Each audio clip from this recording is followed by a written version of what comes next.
The metallic clang of boots against the station's deck plating echoed through Corridor 7 as Lieutenant Sophia Chen adjusted the weight of her Barrett MRAD rifle case. Around her, the other members of the Galactic Defense Force's elite sniper division whispered among themselves, their voices carrying that particular brand of disdain she had grown accustomed to over the past 6 months. "Look at the little human," sneered Zactor, a 7-foot-tall Krillian whose chitinous exoskeleton gleamed under the artificial lighting, his 4 compound eyes fixed on Sophia with obvious contempt, still carrying that primitive projectile weapon like it means something. The others laughed, a symphony of alien sounds that ranged from the melodic trills of the Velthani to the harsh barks of the Thorjek warriors. Sophia kept walking, her expression neutral, though her knuckles whitened slightly as she gripped her equipment case. Commander Velthari, a statuesque Alterian with silver skin and luminescent blue markings, raised her hand for silence. The gesture was casual, almost bored, but it carried absolute authority. "Enough," she said, her voice carrying the musical quality of her species. "We have a briefing to attend." The briefing room aboard the station Nexus Prime was a testament to advanced galactic engineering. Holographic displays floated in midair, showing tactical information in multiple alien languages simultaneously. Representatives from 17 different species filled the room, each one a master of their chosen specialty. Sophia took her assigned seat at the back, noting how the others seemed to naturally gravitate away from her. Admiral Corvin, a massive draconian whose scales shifted from deep blue to purple depending on his mood, materialized as a hologram at the front of the room. "Today marks the beginning of Operation Starfall," he announced, his voice a rumbling bass that vibrated through the deck plates. "Intelligence indicates that the Hive Queen Zelnara has established a fortress on the moon of Kepler 442b. This fortress serves as a staging ground for their expansion into Sector 7. The holographic display shifted, showing a detailed 3-dimensional map of the moon's surface. The fortress was a massive structure, organic in appearance, with multiple defensive layers that seemed to pulse with bioluminescent energy. "The fortress is protected by an energy shield that can only be disabled from the inside," Admiral Corvin continued. "However, our intelligence operatives have identified a critical weakness. The shield generator's primary control node is located in the central spire, approximately 3,200 meters from the nearest possible infiltration point." A murmur ran through the room. That was an incredible distance for any kind of precision work. "The mission is simple in concept, complex in execution," the Admiral said. "A small team will infiltrate the moon's surface and establish a forward position. One sniper will be responsible for disabling the control node with a single shot. The timing must be perfect, as our fleet assault begins exactly 30 seconds after the shield falls." Sophia felt her heart rate increase slightly. This was exactly the kind of mission she had trained for her entire life, but she knew the political reality. Humans were still the newest members of the Galactic Defense Force, and their inclusion remained controversial among many species. Commander Velthari stood gracefully. "Admiral, with respect, a shot of that distance requires incredible precision. My Alterian marksmen can achieve accuracy at 2,800 meters using plasma rifles. Beyond that range, we recommend orbital bombardment." "Orbital bombardment would alert the Hive to our presence," Admiral Corvin replied. "The element of surprise is crucial to this operation's success." Zactor clicked his mandibles together in what passed for laughter among his people. "Perhaps we should send the human," he said mockingly. "I'm sure her primitive chemical propulsion weapon will somehow overcome the laws of physics." The room erupted in various alien expressions of amusement. Sophia remained seated, her face expressionless, but her mind was racing. 3,200 meters. It was at the very edge of what was theoretically possible, even with the most advanced human technology. Admiral Corvin's scales shifted to a darker shade of blue, indicating his displeasure with the interruption. "The mission parameters stand," he said firmly. "Each team leader will recommend their best marksman. Final selection will be based on demonstrated capability, not species prejudice." As the briefing continued with tactical details and logistics, Sophia found herself studying the holographic representation of the target. The control node was roughly the size of a dinner plate, protected by the fortress's organic superstructure, but visible through a specific angle of approach. Wind conditions on the moon were minimal due to the thin atmosphere, but gravitational variations from the gas giant it orbited would affect projectile trajectory. When the briefing ended, Sophia gathered her equipment and headed for the door, only to find her path blocked by 3 Krillian snipers. Zactor loomed over her, his compound eyes glittering with malicious amusement. "I hope you're not seriously considering volunteering for this mission, human," he said, his voice a harsh rasp. "Real warriors' lives depend on mission success, not on proving some primitive species belongs among their betters." Sophia looked up at him steadily. "I'll let my shooting do the talking," she said quietly. The Krillian's mandibles spread wide in what might have been a grin. "Please do. It will be entertaining to watch you fail." The range testing facility aboard Nexus Prime had been hastily reconfigured to accommodate the unprecedented distance requirements of Operation Starfall. Holographic targets materialized at intervals stretching beyond what most species considered practical engagement range.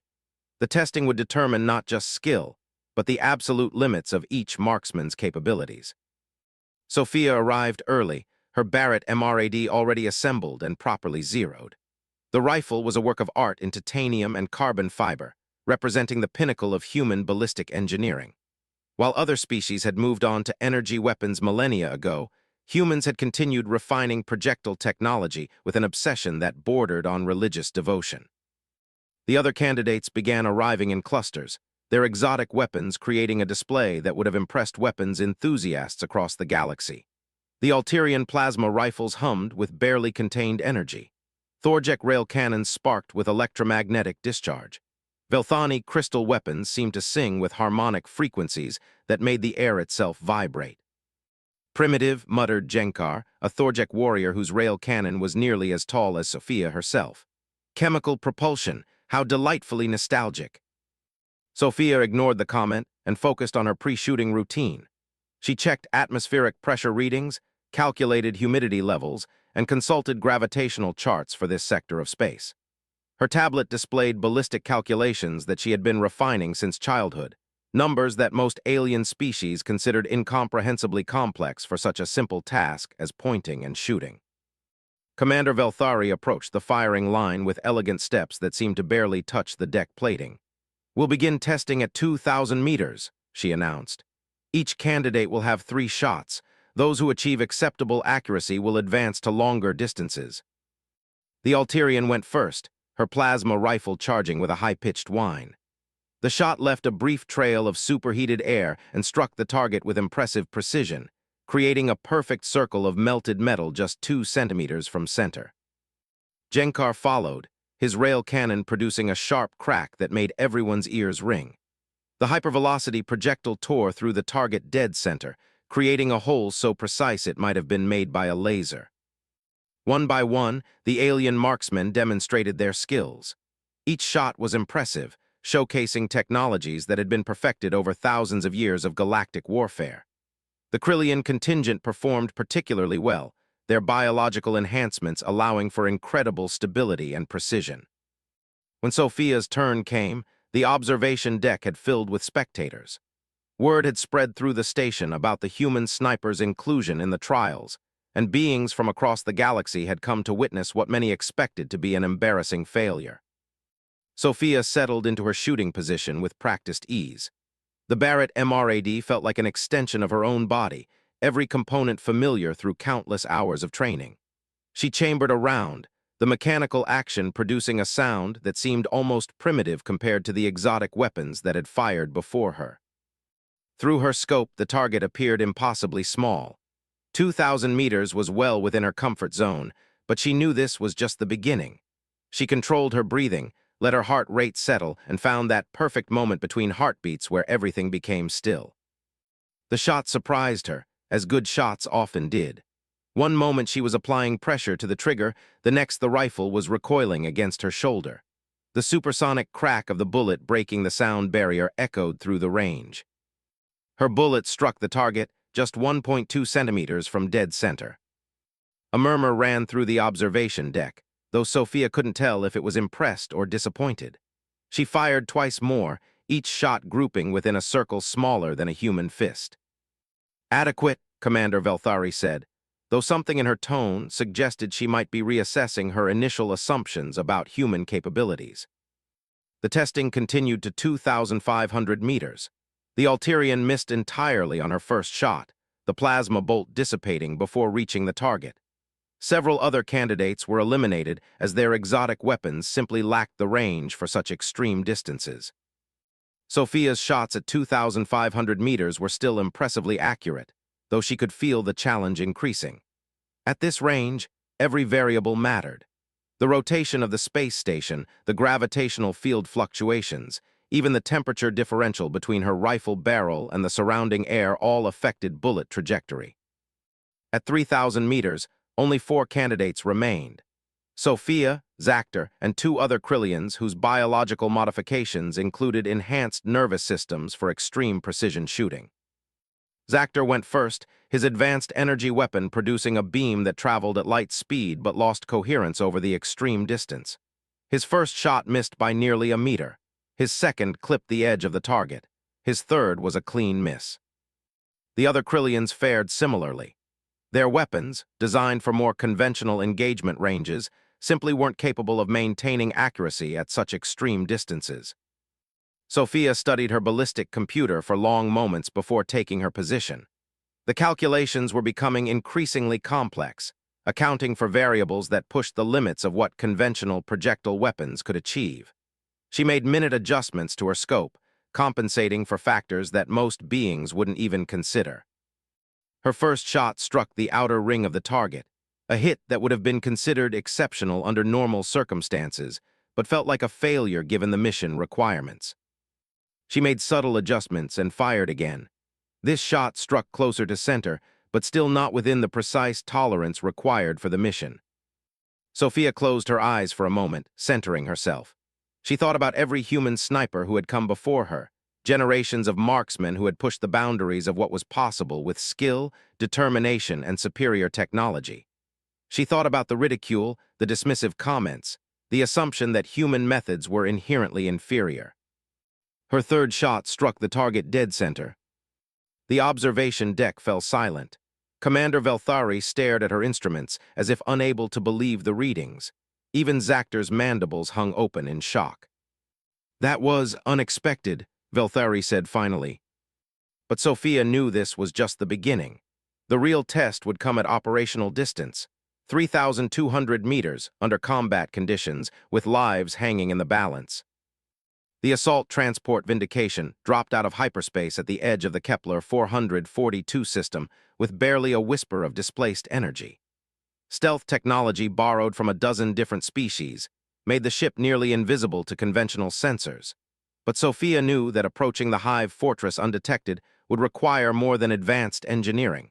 It would require perfect execution from every member of the infiltration team. The team consisted of 8 specialists, each selected for their particular expertise. Besides Sophia, there were 2 Alterian scouts whose natural ability to bend light around their bodies made them ideal for reconnaissance, a draconian demolitions expert whose scales could resist most forms of energy discharge, a Thorjek communications specialist whose cybernetic implants could interface with any known technology, and 3 Krillian close combat specialists whose exoskeletons and razor-sharp appendages made them formidable in confined spaces. Despite her proven accuracy during the trials, Sophia could feel the tension radiating from her teammates. She was still the unknown quantity, the human whose primitive technology seemed woefully inadequate compared to their advanced gear. Team leader Kethvar, one of the Krillian specialists, briefed them as their transport approached the moon's dark side. "Intelligence indicates the Hive has established biosensors throughout the fortress perimeter," he said, his compound eyes scanning each team member in turn.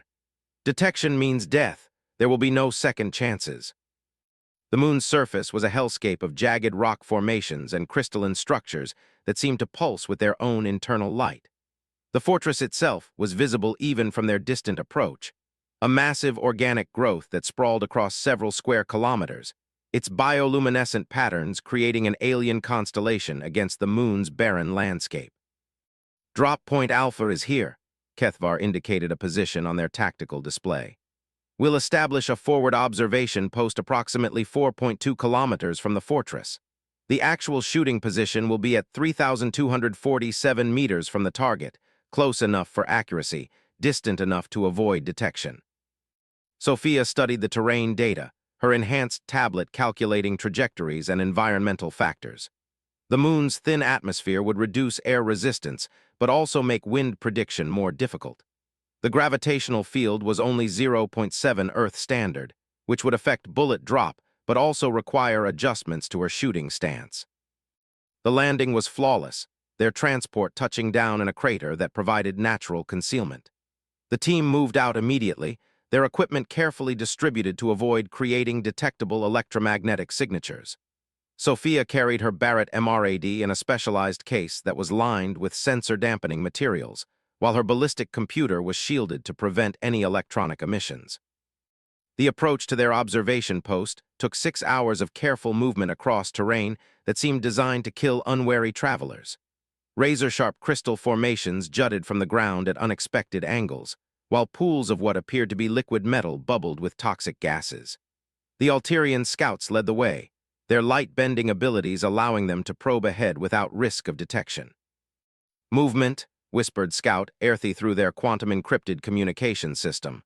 "Hive patrol approximately 200 meters ahead." The team froze, each member finding concealment among the alien landscape.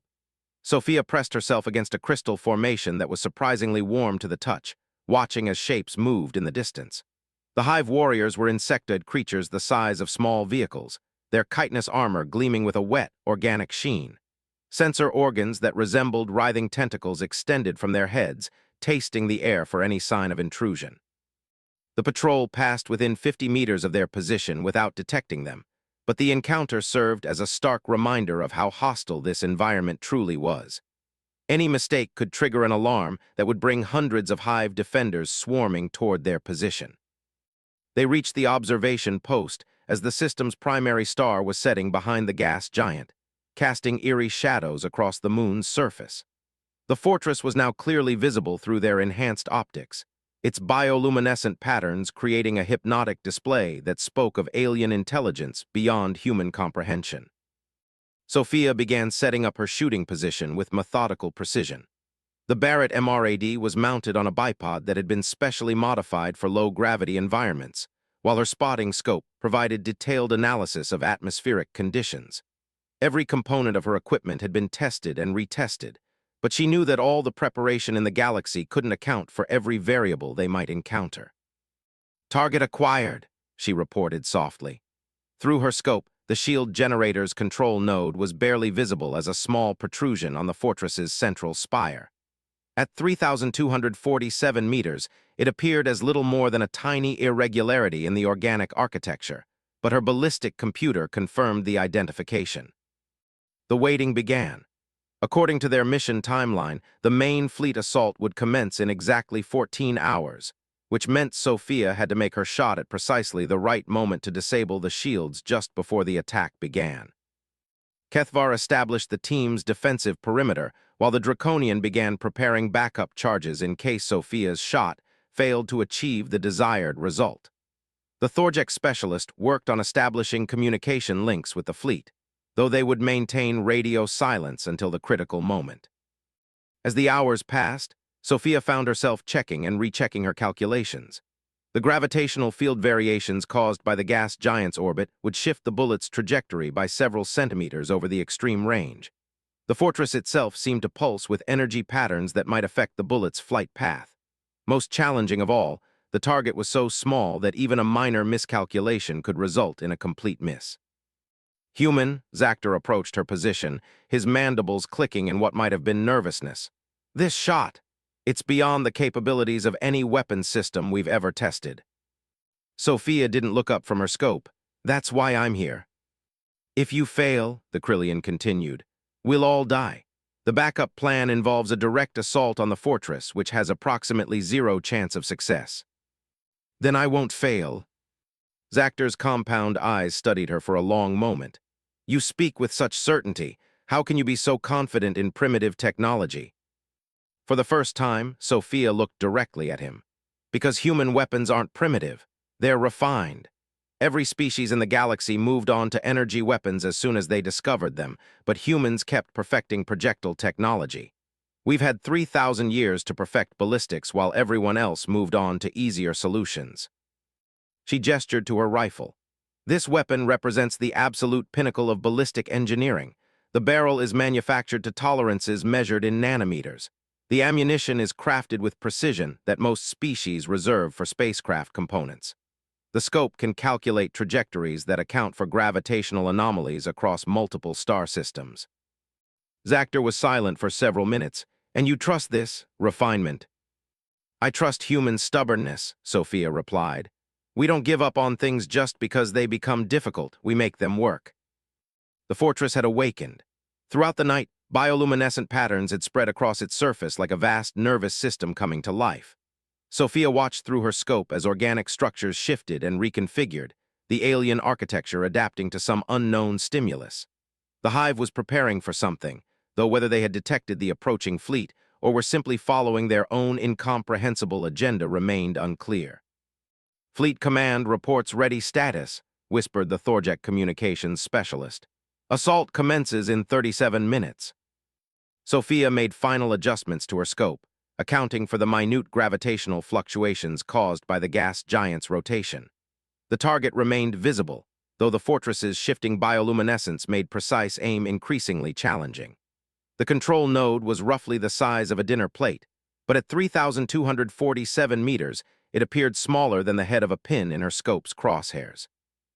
Around her, the rest of the team maintained their defensive positions.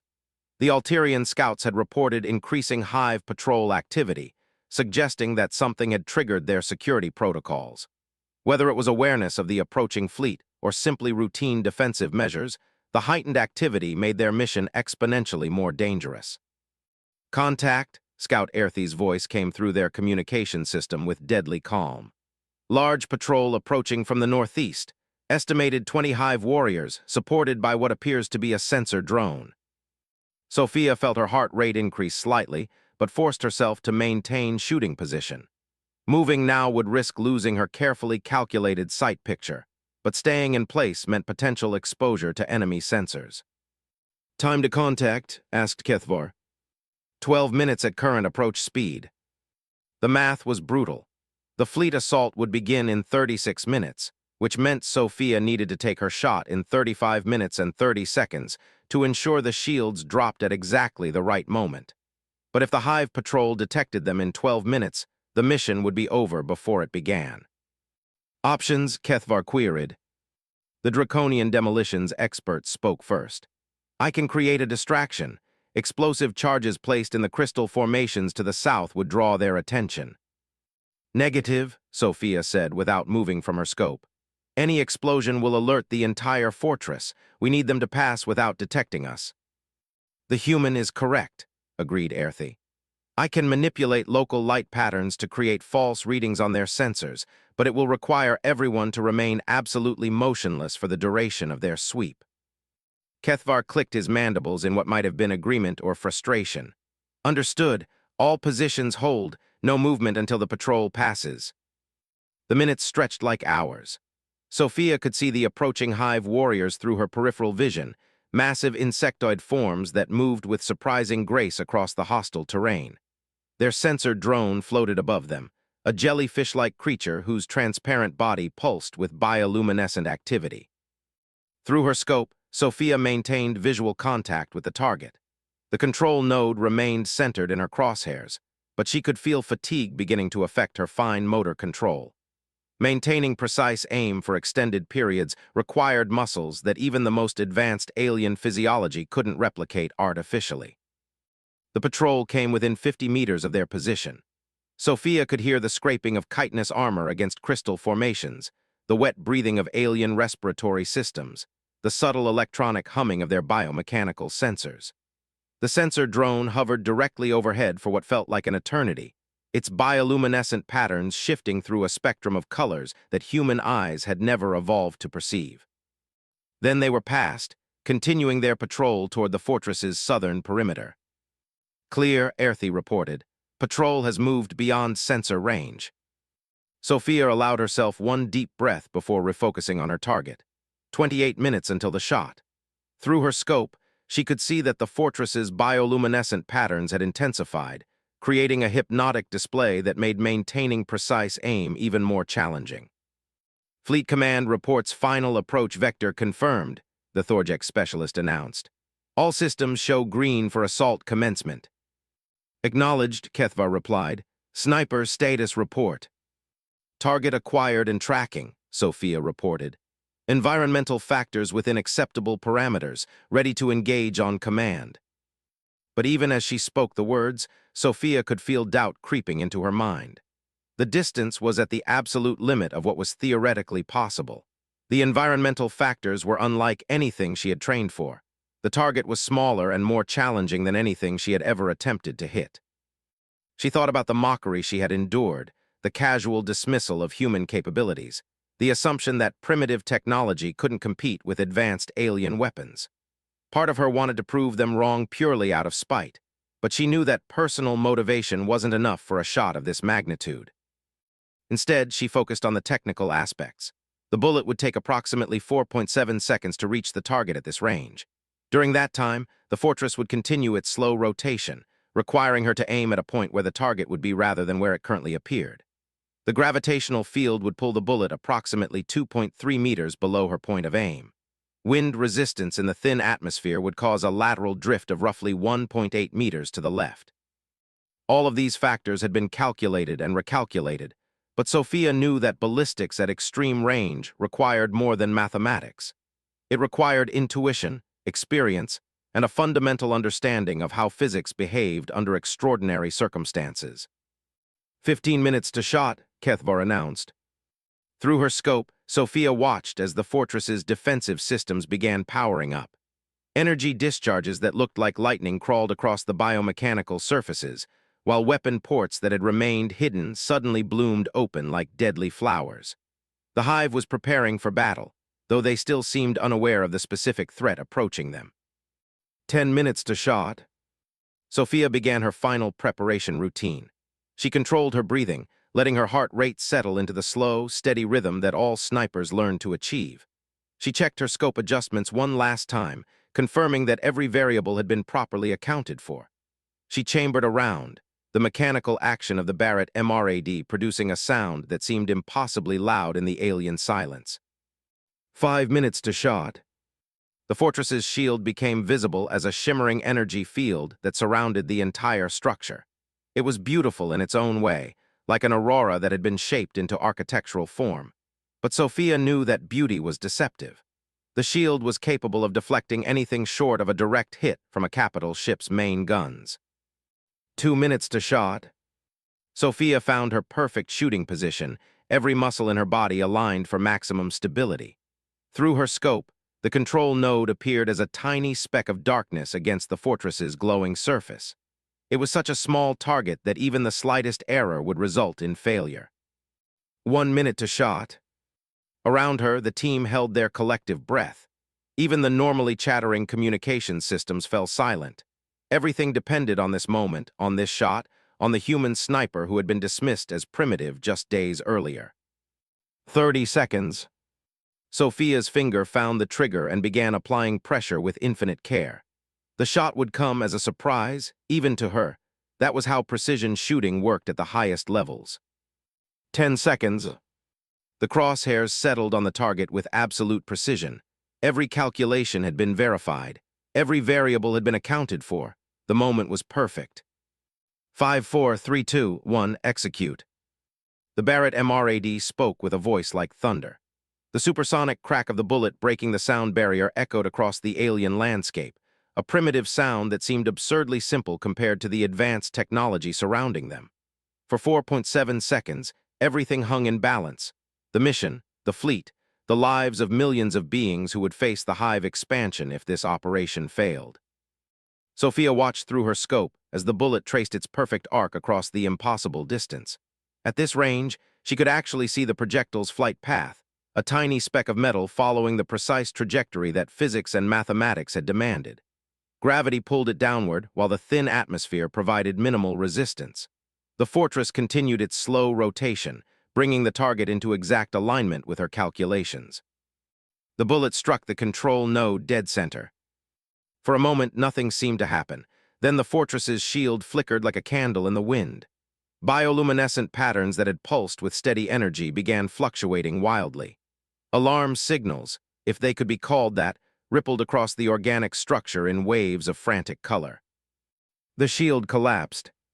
"Target neutralized," Sophia reported, her voice steady despite the adrenaline coursing through her system.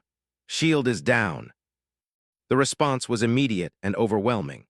The Galactic Defense Force fleet dropped out of hyperspace with perfect timing, their weapons already charged and targeting systems locked onto the now vulnerable fortress. Capital ships that had been invisible moments before materialized like vengeful gods, their energy weapons lighting up the moon's surface with devastating brightness. The first salvo turned the fortress's outer defenses into molten slag. Plasma cannons and particle beams carved through biomechanical armor that had been designed to withstand centuries of assault. The Hive's defensive weapons returned fire, but without their energy shield, they were fighting a battle they could not win. "Incredible," whispered Zactor, his compound eyes reflecting the light of the distant battle. "One shot, one primitive projectile weapon. You've achieved what our most advanced systems deemed impossible." But Sophia was already breaking down her equipment, muscle memory taking over as her conscious mind processed what had just happened. She had made a shot that defied every expectation, using technology that her alien colleagues considered obsolete. More than that, she had proven that human ingenuity and determination could compete with any advancement the galaxy had to offer. The Hive fortress was collapsing. Its organic structure, no longer protected by the energy shield, was being systematically destroyed by the concentrated fire of dozens of warships. Secondary explosions bloomed like deadly flowers as ammunition stores and power systems were breached. What had been an imposing alien stronghold was rapidly becoming a burning ruin. "Extraction Point Alpha is compromised," reported Scout Aerthy. "Hive forces are retreating in our direction." The team moved with practiced efficiency, their mission complete but their survival still in question. The retreat to their extraction point would be far more dangerous than their initial infiltration, as the Hive warriors would be desperate and unpredictable in defeat. They covered the first kilometer without contact, but Sophia could see movement in the crystal formations ahead. The Hive was attempting to establish a defensive perimeter around their evacuation routes, hoping to take some of their attackers down with them. "Multiple contacts," reported Aerthy. "Estimated 40+ hostiles between us and extraction." Kethvar made the tactical decision that everyone had been expecting. "Combat formation, we fight our way through." What followed was a running battle across terrain that seemed designed for nightmare scenarios. The Krillian close combat specialists led the assault, their natural armor and razor-sharp appendages making them formidable opponents for the Hive warriors. The Draconian demolitions expert cleared obstacles with precisely placed charges, while the Alterian scouts provided covering fire with their plasma rifles. Sophia found herself in the unusual position of providing sniper support during a close-quarters battle. Her Barrett MRAD was not designed for rapid engagement, but her training had included urban combat scenarios where precision shooting was required at relatively short ranges. At 800 meters, she eliminated a Hive warrior that was attempting to flank their position. At 600 meters, her shot disabled what appeared to be a communications drone. At 400 meters, she provided covering fire that allowed the Draconian to reach a critical choke point. But it was her shot at 200 meters that would be remembered by the surviving team members for the rest of their lives. A massive Hive warrior, larger than any they had previously encountered, emerged from concealment directly in their path. Its biomechanical armor was scorched and damaged, suggesting it was a survivor from the fortress's destruction, but it moved with deadly purpose. Multiple weapon systems extended from its carapace, all of them targeting Kethvar's position. Sophia's shot took the creature's head clean off. The Barrett MRAD had never been intended for such close-range work, but the massive .338 Lapua Magnum round was devastating at any distance. The Hive warrior collapsed like a building falling down, its weapon systems sparking and dying as its control systems were obliterated. "Extraction point in sight," called the Thorjek communications specialist. The assault transport Vindication was already lifting off as they reached the evacuation zone, its pilot having calculated the exact timing required to avoid the expanding debris field from the destroyed fortress. The team made their boarding with seconds to spare, collapsing into acceleration couches as the ship's engines engaged at maximum power. As they cleared the moon's atmosphere, Sophia looked back through the transport's viewports at the scene of their mission. The fortress was gone, reduced to scattered fragments that glowed like fallen stars across the alien landscape. The hive's expansion into Sector 7 had been stopped before it could begin. In the transport's cargo bay, surrounded by aliens who had initially dismissed her as primitive, Sophia began cleaning her rifle with the same methodical care she had shown before the mission. The Barrett MRAD had performed flawlessly, justifying decades of human engineering refinement. Zactor approached her, his mandibles clicking, and what she had learned was a sign of respect among his people. "Human, Sophia," he said carefully, as if using her name for the first time. "I owe you an apology. Your weapon, your methods, they are not primitive, they are evolved." Sophia looked up from her cleaning kit. "Different doesn't mean inferior," she said simply. "Every species develops technology in their own way. Humans just happened to perfect projectile weapons while everyone else moved on to energy systems. And you maintained this knowledge, this skill, for thousands of years." "We maintained it because we believed it might be useful someday," Sophia replied. "Turns out we were right." Commander Velthari's voice came over the ship's communication system. "All team members report to Debriefing Station Alpha.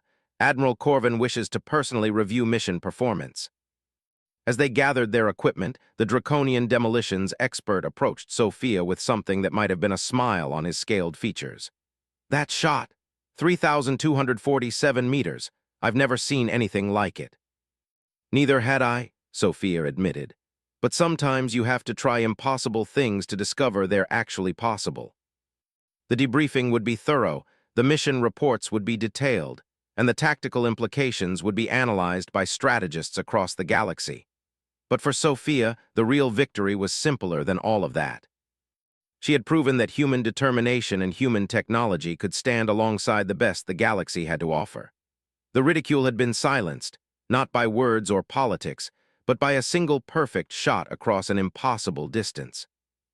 The Barrett MRAD was primitive only in the eyes of those who had forgotten that sometimes the oldest solutions were also the most refined. And in a galaxy full of energy weapons and exotic technology, there was still room for the simple, perfect flight of a precisely aimed bullet. As the Asterisk Vindication jumped to hyperspace, carrying its crew back to friendly territory, Sophia smiled quietly and continued cleaning her rifle. There would be other missions, other challenges, other opportunities to demonstrate that humanity belonged among the stars. She was ready for all of them,